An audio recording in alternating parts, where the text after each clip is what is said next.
Assalamualaikum warahmatullahi wabarakatuh. Laknat itu berlaku untuk negara wanita.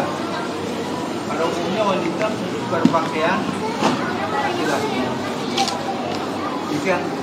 Pertanyaannya? Laknat itu berlaku tidak terhadap wanita yang menjadi alat negara, polisi, kemudian tentara. Laknat itu berlaku atau tidak? Iya, bagi wanita yang melakukan hal-hal seperti tadi atau laki-laki yang melakukan hal-hal seperti tadi wajib takut untuk dilaknat. Itu wajib bertaubat, itu maksudnya. Apa kita nggak takut dilaknat oleh Nabi sallallahu alaihi wasallam? Dikutuk, dilaknat oleh orang se-RT, se-RW saja kan kita nggak mau, kita takut. Ini oleh Nabi sallallahu alaihi wasallam. Dilaknat oleh Nabi, tentu dilaknat oleh Allah. Oleh karena itu wajib kita untuk takut kemudian bertobat. Bukan kemudian kita menghakimi, oh ini si A, oh ini si B, oh ini si C, siap-siap aja masuk neraka. Tentu tidak boleh. Karena kan innamal a'malu bil khawatim. Amal seseorang itu tergantung akhirnya, akhir kehidupannya itu bagaimana. Kan kita nggak tahu, betul sekarang sedang pelacur, sekarang sedang berbuat maksiat luar biasa. Bulan depan, tahun depan kita nggak tahu. Sebagaimana kita juga nggak tahu apakah bulan depan, tahun depan kita masih taat kepada Allah, kan kita nggak tahu. Maka kita terus memohon supaya kita ditolong oleh Allah untuk taat.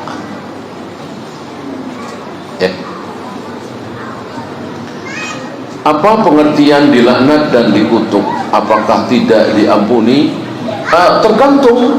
Ketika masih ada harapan ampun, misalnya masih hidup, ada harapan taubat, gitu. Adapun sudah mati seperti Abu Jahal, Abu Lahab, Iblis. Iblis masih hidup tapi kan udah dicap ya. Fir'aun, Qarun, Haman, ya udah jelas tidak diampuni. Nah, adapun saudara-saudara kita yang dolim, saudara-saudara kita yang menampakkan aurat masih hidup, kan kita nggak tahu apakah nantinya akan terus seperti itu, apa taubat, kita nggak tahu. Karena kita nggak tahu, maka tidak boleh kita merasa tahu. Justru kita doakan dengan kebaikan, mudah-mudahan dapat hidayah, mudah-mudahan bertaubat.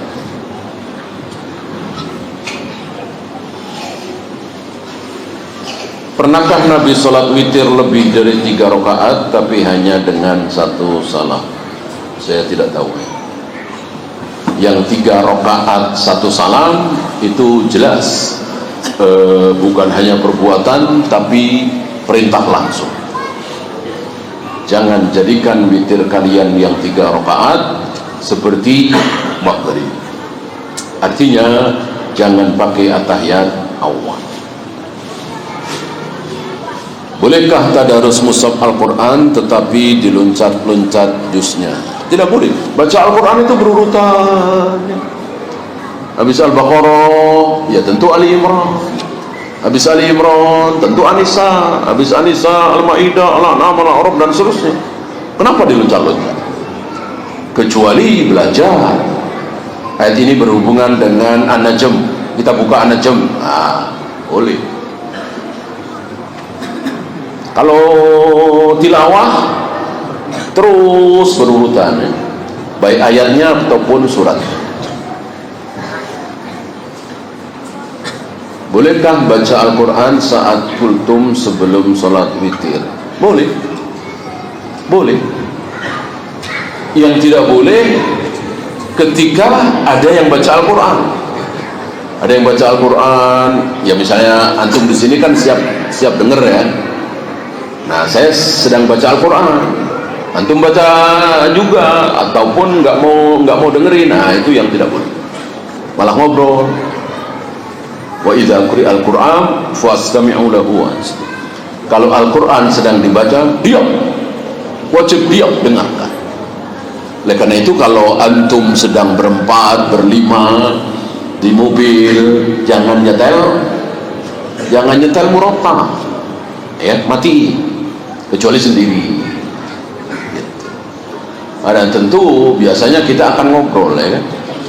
Ketika Al-Quran sedang dibaca, kita tidak boleh ngobrol. Adapun kultum nggak masalah, ya, tidak ada kewajiban untuk mendengarkan, kecuali khotib Jum'ah wajib kita mendengarkan. Bolehkah tidak berkumur dalam wudu karena takut air masuk tenggorokan saat puasa? Kalau masalah tidak kumur-kumur saja, tentu nggak masalah, karena ini bukan